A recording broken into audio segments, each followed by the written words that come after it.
वैसे अंडे के साथ किन चीज़ों को नहीं खाना चाहिए, आज की इस वीडियो में हम आपको इस बारे में बताएंगे।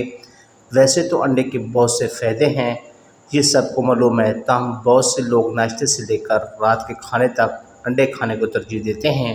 अंडे को प्रोटीन का ज़ख़ीरा कहा जाता है। मज़ीद ये कि ये जिस्म को फिट रखने में भी मदद देते हैं। हमें हर शख्स के जिस्मानी वज़न के मुताबिक प्रोटीन का इस्तेमाल करना चाहिए।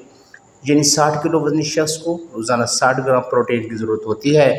इसके लिए प्रोटीन से भरपूर अंडे खाने से इस कमी को पूरा किया जा सकता है। लेकिन क्या आप जानते हैं कि कई ऐसी ग़िज़ाएँ हैं जिन्हें अंडे के साथ नहीं खाना चाहिए। अंडों के साथ ऐसी ग़िज़ाएँ खाने के लिए सेहत पर बहुत से नुकसान मुरतब होते हैं, जिनका आज हम ज़िक्र करेंगे। अंडे को चाय के साथ नहीं खाना चाहिए।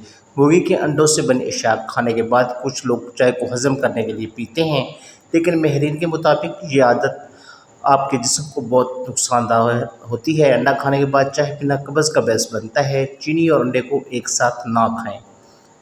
अंडे और चीनी में ऐसे अज़्ज़ा हैं जो कभी एक साथ ना खाएं। अगर आप अंडे और चीनी को एक साथ पकाते हैं तो दोनों से निकलने वाले एमिनो एसिड जिस्म के लिए जहरीले हो सकते हैं। इस इम्तराज की वजह से आपके खून जमने से मुतल्लिक सेहत के मसाइल का सामना करना पड़ सकता है।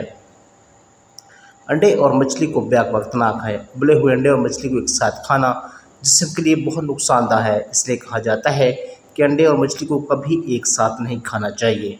माहिरीन सेहत का कहना है कि इस इम्तराज से एलर्जी के अलावा भी दीगर कई बीमारियों का बायस बन सकता है। अंडे और पनीर एक साथ ना खाएं। अंडे और पनीर दोनों प्रोटीन के अच्छे ज़राए हैं, लेकिन इन्हें एक साथ खाने से आपके हाजमे को नुकसान पहुंच सकता है। इसलिए एहतियात करें कि अंडे और पनीर एक साथ ना खाएं। अंडा और सोया दूध एक साथ ना खाएं, क्योंकि अंडा और सोया दूध एक साथ खाना अच्छा नहीं है। माहिरीन के मुताबिक इन्हें एक साथ खाने से प्रोटीन के जज़्ब होने में रुकावट पैदा होती है। दूध, दही, छाछ और पनीर जैसी डेयरी मसूल के साथ अंडे का इस्तेमाल नहीं करना चाहिए। इन चीज़ों के साथ अंडे का इस्तेमाल सेहत के लिए नुकसानदेह हो सकता है। लिहाजा इन अशिया के साथ अंडा खाने से परहेज़ करें ताकि आप इन बीमारियों से महफूज रह सकें। तो नाज़रीन मोहतरम, ये थी हमारी आज की वीडियो। उम्मीद है आपको पसंद आई होगी। अगर वीडियो अच्छी लगी तो वीडियो को लाइक कीजिए, शेयर कीजिए और चैनल को सब्सक्राइब करना ना भूलिए। Thank you for watching.